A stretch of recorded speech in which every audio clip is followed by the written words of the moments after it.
बिस्मिल्लाहिर्रहमानिर्रहीम। मेरा नाम पहले दिनेश लालवानी था और मैं एक सिंधी बिरादरी से ताल्लुक़ रखता था। और सिंधी बिरादरी के अंदर भी काफ़ी सारी जो हैं वो सब कास्ट हैं। उसमें सबसे अव्वल नंबर पर जो साहिती सब कास्ट है सिंधी बिरादरी में, उससे मेरा ताल्लुक़ है। और अल्हम्दुलिल्लाह अहमदाबाद का मैं रहने वाला हूँ, गुजरात के अंदर जो अहमदाबाद शहर है उसमें। और उसके अंदर मेरे वालिद साहब जो थे वो उस इलाके के काफ़ी नामचीन इंसानों में शुमार होते थे।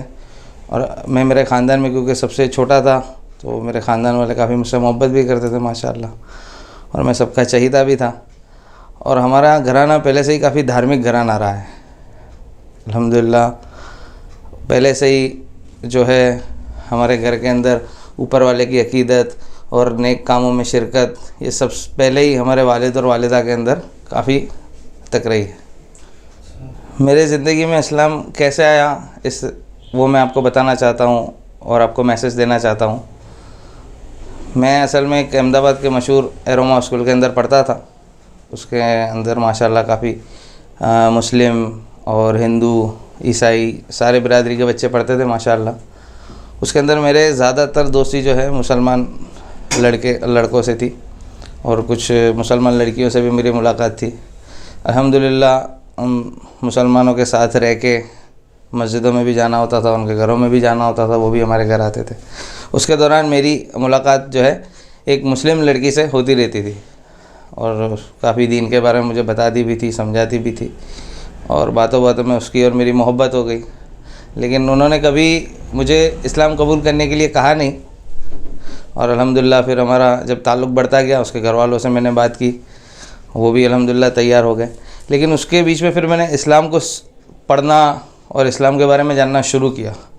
मैंने जानना चाहा कि आखिर ये मज़हब है क्या, क्योंकि अक्सर इनकी मस्जिदों में मैं जाता था मैं तो कोई मूर्ति नहीं होती थी, कोई फ़ोटोग्राफ नहीं होता था, और सारे लोग मिलके एक ही तरफ सजदा करते थे और एक ही तरीके से जो है वो नमाज़ पढ़ते थे। तो मैंने इसके बारे में फिर रिसर्च करना शुरू किया और पढ़ना शुरू किया। मैंने उनसे कुछ किताबें ली, उन्होंने कुछ मुझे फिर इंटरनेट पे वीडियो वगैरह बताए, जिससे मुझे पता चला कि आखिर तो हमारे ज़िंदगी में आने का मकसद जो है वो यही है कि हम एक मालिक को माने और उस मालिक की माने। असल में मालिक को तो सारे मानते हैं, सारी बिरादरी के, सारी जाति के लोग, लेकिन असल हमारा मकसद ये है कि उस मालिक को मानने के साथ साथ उस मालिक की भी मानना ज़रूरी है। वो मालिक हमको किस तरीके से कहता है ज़िंदगी गुजारना, किस तरीके से उसने अपने इष्ट देवताओं को यानी कि पैगम्बरों को दुनिया में भेजा, और पैगम्बरों ने जो ज़िंदगी हमको गुजारना सिखाई, और मालिक से किस तरीके से मालिक की हम पूजा उपासना और उसकी इबादत करें वो हमें समझाया। असल तो हमारा ये मकसद है ज़िंदगी जीने का। तो इस तरीके से फिर मुझे इंटरेस्ट आता गया। कभी लड़की वालों ने मुझे फ़ोर्स नहीं किया इस्लाम कबूल करने के लिए, लेकिन अल्हम्दुलिल्लाह अल्लाह का बहुत ही बड़ा एहसान है कि अल्लाह ने धीरे धीरे मेरे दिल में बात डाली। और फिर इस तरीके से मैंने नियत की कि अब जो है इस्लाम के बारे में आगे बढ़ना चाहिए। मैंने मेरे एक दोस्त से बात की तो उसने कहा कि बहुत अच्छी बात है कि तुम मुसलमान लड़की से शादी तो करने वाले हो, तो तुम इस्लाम कबूल कर लो तो बहुत अच्छी बात है। तो हम तकरीबन 9 से 10 जगह गए मस्जिदों में कलमा पढ़ने के लिए, लेकिन किसी भी मौलाना ने हमको कलमा नहीं पढ़ाया।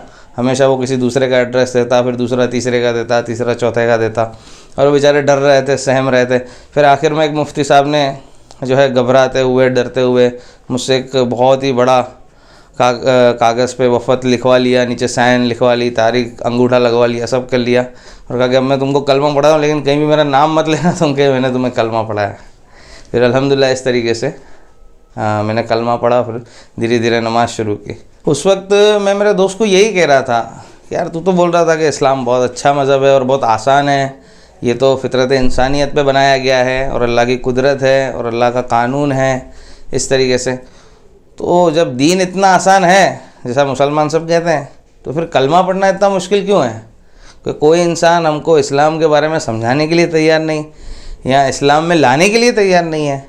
और यानी कि हम लोग इतनी देर से, सुबह तकरीबन हम 11 बजे से निकले थे तो शाम को 6:30 बज गए, बस मुलाकातें यहाँ से वहाँ, वहाँ से वहाँ, वहाँ से वहाँ। जब इस्लाम इतना आसान, इतना प्यारा मज़हब, इतना अच्छा है और हक़ पे है, तो फिर कोई भी मुसलमान तो चलो ठीक है, लेकिन कोई आलिम हमको रहबरी करने के लिए तैयार नहीं है, तो ये कैसी बात है? तो वो बेचारा कहता रहता कि यार कोई बात नहीं, बेचारे डर रहे हैं हालात के एतबार से, हम किसी और के पास जाएंगे, किसी और के पास जाएंगे। इस तरीके से तकरीबन 10 घंटे हमारे निकल गए। फिर उसके बाद जाके और फिर दिल में ऐसा मेरे को एक वो भी हुआ कि यार यानी कि जिस तरीके से मुझे तकलीफ़ हुई है इस तरीके से हर एक को होती होगी। और मेरे साथ में तो मेरा दोस्त था बचपन का, तो उसने इतनी सारी रहबरी की। अब जिसके पास कोई मुस्लिम दोस्त नहीं है तो उसको तो कितनी सारी तकलीफ़ें उठानी पड़ेगी।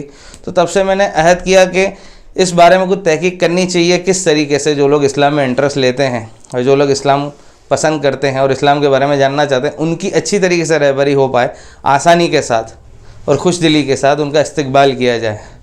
तो फिर इसके लिए हम इस तहकीक में थोड़ा जुड़े।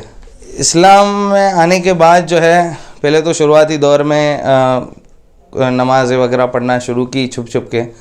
और फिर मेरा कारोबार था खुद का हौज़री का, तो उसमें हमारे एक रिश्तेदार मेरे पार्टनर थे। तो फिर उनको जैसे पता चला कि ये रोज़े भी रखता है, नमाज भी पढ़ रहा है, तो उन्होंने कहा भाई अगर तुम इस तरीके से करोगे तो हमारी पार्टनरशिप कंटिन्यू नहीं हो पाएगी। मैंने कहा ठीक है। तो फिर मैंने वो धंधा वहीं पे बिज़नेस छोड़ दिया और फिर अलग से मेरा बिज़नेस शुरू किया। लेकिन फिर वो मेरी बिरादरी वालों ने मुझसे कोई ताल्लुक़ रखा नहीं, तो वो भी बिज़नेस मेरा बंद हो गया, उसमें काफ़ी सारा घाटा आया। उस दौर में मेरे वालिद साहब का भी इंतकाल हो गया और मैंने मेरे वालिद साहब को बताया भी था कि मैंने इस तरीके से इस्लाम कबूल किया, मुझे पसंद भी है। तो उन्होंने कभी नाराज़गी ज़ाहिर नहीं की। लेकिन वो जो उनका आखिरी वक्त था वो 5 दिन जो है उनको पैरालाइज था। लेकिन मैं हर वक्त उनके कान में कलमा पढ़ता रहता था।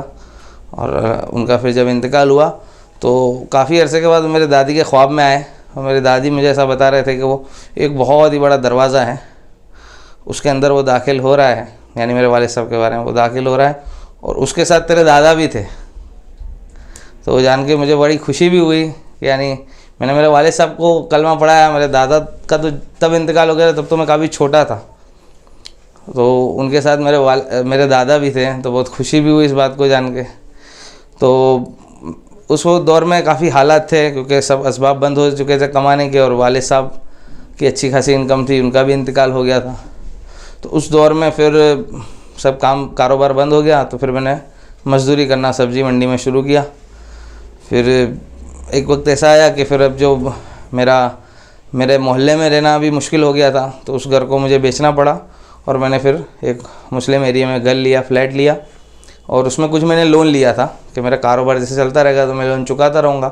उस वक्त मुझे मसाइल पता नहीं थे कि लोन इस्लाम में जायज़ नहीं है, सूद वगैरह। फिर जब वो आगे बढ़ती रही गाड़ी, मेरा कारोबार बंद हो गया, मैं खुद मज़दूरी करता था। कुछ वक्त तो घर पे ऐसा निकला कि फाके का हो गया और बहुत हालात बद से बदतर होते गए, लेकिन सब्र किया, अल्लाह से मांगा। उस दौरान मेरे एक दोस्त ने मुझे कहा कि 3 दिन जमात में जाना है। मैंने कहा जमात क्या होता है? उसने कहा बस मस्जिद में रहेंगे, खाना वगैरह सब उनके ज़िम्मे रहता है, आपको सिर्फ रहना है और आपको जानकारी दी जाएगी कि किस तरीके से आप अल्लाह को याद कर सकते हो और अल्लाह को पहचान सकते हो, उसका तारुफ़ कर सकते। तो खैर बहरहाल मैं उसके साथ घर पे बहाना करके गया कि मैं दोस्तों के साथ घूमने जा रहा हूँ, और फिर मैं निकल गया। उस 3 दिन के अंदर अल्लाह तबारक व तआला ने ऐसी दिल की कैफियत बनाई है कि असल तो मेरा ज़िंदगी का मकसद दावत ही है। दुनिया के अंदर मेरा कोई काम सक्सेस हो ही नहीं सकता। शायद अल्लाह ने इसके लिए बंद किया हो, क्योंकि काफ़ी अच्छा खासा कारोबार था। फिर मैंने इस काम को मेरे ज़िंदगी का मकसद ऐन बना लिया कि अब मौत तक यही काम करते रहना है। फिर उसके बाद जब कर्ज़ा बढ़ता गया, बैंक का लोन नहीं हो रहा था क्लियर, तो बैंक वाले घर पे नोटिस भी दे के गए कि अब तो आपके मकान को सील लगा देंगे। तो मैं भी बहुत घबराया हुआ था, क्या करेंगे, किराए पे रहना पड़ेगा। और मेरे वालिदा और मेरी दादी थी मेरे साथ, वो भी बेचारी बहुत परेशान थी, अक्सर रोती थी, क्या करेंगे किस तरीके से। उसी तरीके में अल्लाह तबारक व तआला की ऐसी कुदरत ने अंजाम दिया कि नोटबंदी हो गई और मेरे पास एक शख्स आया कि मेरे पास एक अच्छी खासी रकम है, आप कुछ भी करके इसको आप काम में ले लो, जब आपके पास आए हमको तब देना, हमको किसी भी तरीके की कोई उतावल नहीं है, बस आप हमारे घर से पैसे ले जाओ। तो मेरे घर पे पैसे रखना जोखम है बहुत बड़ा, और हमको आप पे एतमाद है, आप हमारे पैसे कहीं नहीं जाएंगे। तो फिर उससे पैसे लिए मैंने और अपने बैंक का लोन अल्लाह तबारक व तआला ने क्लियर करवाया, अल्लाह ने मामला आसान कर दिया। फिर अच्छा जॉब भी लग गया और अल्हम्दुलिल्लाह अल्लाह तबारक व तआला ने ज़िंदगी सही कर दी। असल में मैं सारे लोगों को ये बात बताना चाहता हूँ कि ज़िंदगी तो हर इंसान की किसी न किसी तरीके से गुजर ही रही है। लेकिन दिल का वो सुकून, वो चैन, वो इत्मीनान ज़िंदगी के वो किसी हिस्से में हासिल नहीं कर सकता जो सिर्फ़ वो अल्लाह के आगे मतलब अल्लाह के सामने हासिल कर सकता है।